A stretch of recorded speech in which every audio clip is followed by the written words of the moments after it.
एक बार गौतम बुद्ध अपने शिष्यों के साथ एक नदी के किनारे से गुजर रहे थे। शाम का समय था। डूबता हुआ सूरज अपनी लालिमा से वातावरण को आकर्षक बना रहा था।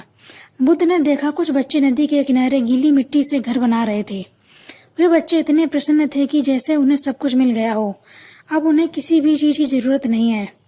वो अपने घर बनाने के काम में पूरी तरह से तल्लीन थे, उसमें खोए हुए थे।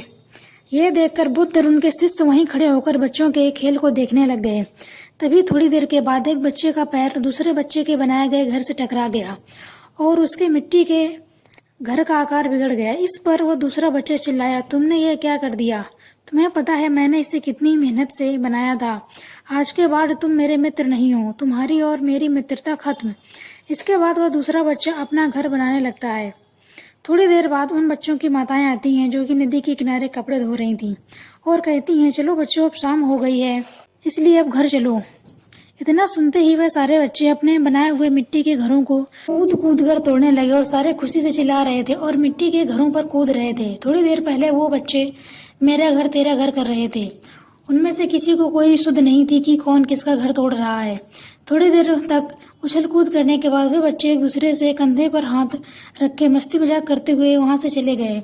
जब तक उन बच्चों ने ये माना हुआ था कि घर मेरा है, तब तक उनके बीच लड़ाइयाँ भी हुई थी, मित्रता भी टूट रही थी। जैसे ही बच्चों को पता चला रात होने वाली है, अब उनके असली घर जाने का समय आ चुका है, तो बच्चों का मिट्टी के घर के प्रति मोह खत्म हो गया था और उन्होंने कूद कूद कर उन्हें तोड़ा और खेलते हुए अपने घर को चले गए।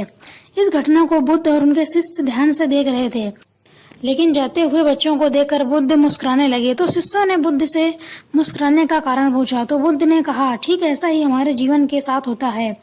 जिस इंसान को यहाँ स्पष्ट रूप से दिख गया कि यहाँ मरना है, रात होनी है, आज नहीं तो कल अपने असली घर वापस जाना ही पड़ेगा, उस इंसान का इस संसार के प्रति सारा मोह, सारा प्यार खत्म हो जाता है। जैसे उन बच्चों को यह महसूस हो गया कि ये तो उनकी बनाई गई दुनिया थी जिसमें वो कुछ देर के लिए खो गए थे, उनका असली घर तो कहीं और है, तो उन्होंने खुद ही उन मिट्टी के घरों को तोड़ दिया और उनसे मुक्त हो गए।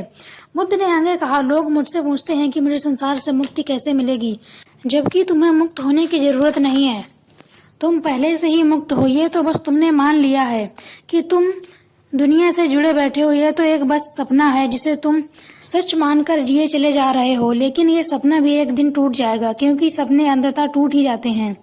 बुद्ध ने यह भी कहा, यह जीवन एक सपना तो है ही, लेकिन साथ साथ ये सत्य को जानने का एक अवसर भी है। अब यह आपके हाथ में है, इस आए अवसर को चिंता या तनाव में बिताते हैं या फिर एक सार्थक खोज में। क्योंकि एक बात तो निश्चित है, हम सभी का हर एक पल बीतने के साथ ही अपनी मौत के और भी करीब पहुंचते जा रहे हैं और एक न एक दिन हम सबको उसका सामना करना ही पड़ेगा।